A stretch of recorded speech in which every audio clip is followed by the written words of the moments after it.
एक छोटे से शहर की पुरानी, तंग और भीड़-भाड़ वाली गलियों में एक लड़का रहता था रामू। उसकी जिंदगी आसान नहीं थी। घर में हालत ठीक नहीं थी।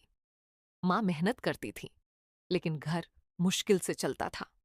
रामू, आज भी कुछ पैसे नहीं आए, घर चलाना मुश्किल हो रहा है बेटा। रामू चुप हो जाता है, लेकिन उसकी आंखों में दर्द साफ दिखता है। माँ, मैं कुछ बड़ा करूंगा। मैं तुम्हें खुश रखूंगा। एक दिन रामू ने सड़क किनारे एक पनीर टिक्का वाला देखा। लोग लाइन लगाकर खा रहे थे, खुश थे। रामू वहीं खड़ा रह गया। अगर मैं भी ऐसा करूं तो शायद मेरी जिंदगी बदल सकती है। रामू ने तय किया कि वो पनीर टिक्का बनाना सीखेगा। वो उस छोटे से ढाबे वाले के पास गया। भैया, मुझे सिखा दीजिए। पनीर टिक्का बनाना मैं मेहनत करूंगा। तू? ये काम आसान नहीं है लड़के।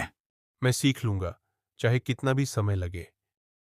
रामू ने पहली बार खुद से पनीर टिक्का बनाया। धुआं, जलने की स्मेल, सब गड़बड़ हो गया। अरे नहीं, ये तो जल गया। वो निराश हो जाता है, लेकिन फिर भी चखता है।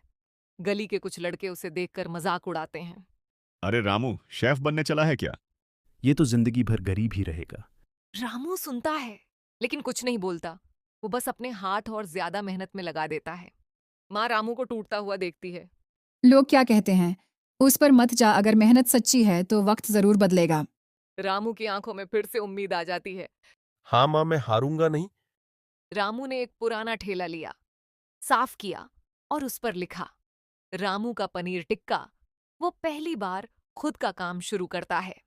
अब मैं खुद मालिक हूं। एक आदमी आता है, थोड़ा शक से देखता है।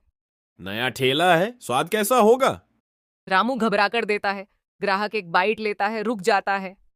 अरे वाह, ये तो बहुत टेस्टी है। रामू के चेहरे पर पहली असली मुस्कान आती है।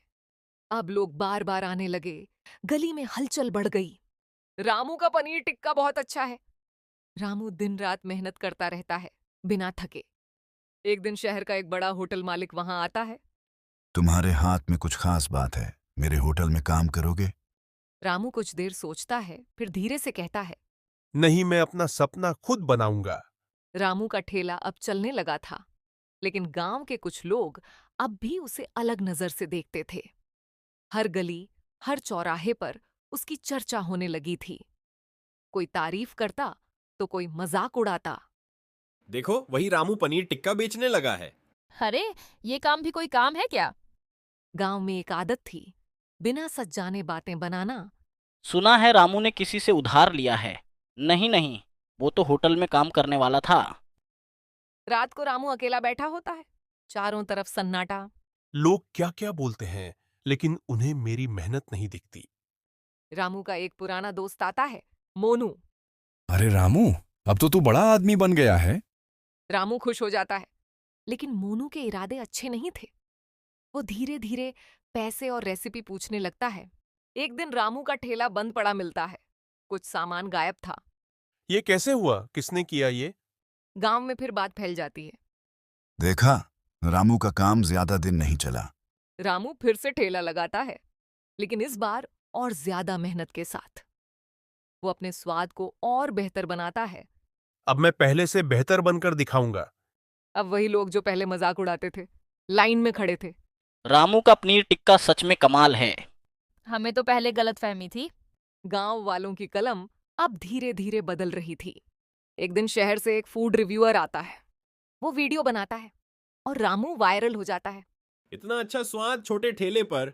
अब लोग दूर दूर से आने लगते हैं। रामू का नाम पूरे शहर में फैल जाता है। मोनू, जिसने धोखा दिया था, अब रामू को टीवी पर देखता है। वो रामू से माफी मांगने आता है। मैंने गलत किया। रामू पहले चुप रहता है, फिर कहता है। गलतियां इंसान से ही होती है, लेकिन बदलना भी इंसान के हाथ में है। रामू अब सिर्फ ठेला वाला नहीं था। उसने अपना छोटा सा रेस्टोरेंट खोल लिया। रामू का पनीर टिक्का हाउस, स्वाद जो दिल जीत ले।